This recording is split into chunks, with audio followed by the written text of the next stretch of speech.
C'est l'un des derniers portraits d'Yves Saint-Laurent, signé Jean-Marie Perrier. Le couturier s'apprête à tirer le rideau. La photo, c'est une longue histoire d'amour commencée à la fin des années 50. Les mannequins sont là, mais le couturier n'est jamais loin de l'objectif.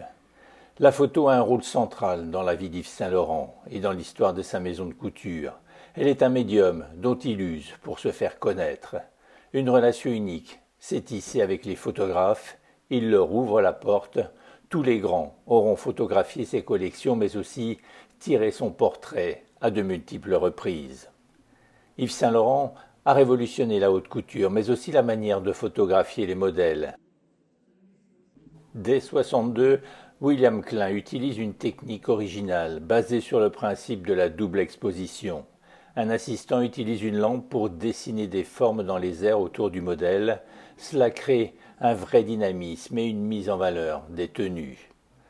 Le couturier n'a pas hésité aussi à donner de sa personne, une manière de satisfaire son ego et de valoriser sa maison. Le portrait le plus célèbre est certainement ce cliché de Jean Louzif. Yves Saint-Laurent pose nu. 12 ans plus tard, il ira garnir la collection du Centre Pompidou. Il livre aussi sa vie privée avec son compagnon Pierre Berger. Yves Saint-Laurent fascine, bouscule les choses. Andy Warhol l'immortalisera.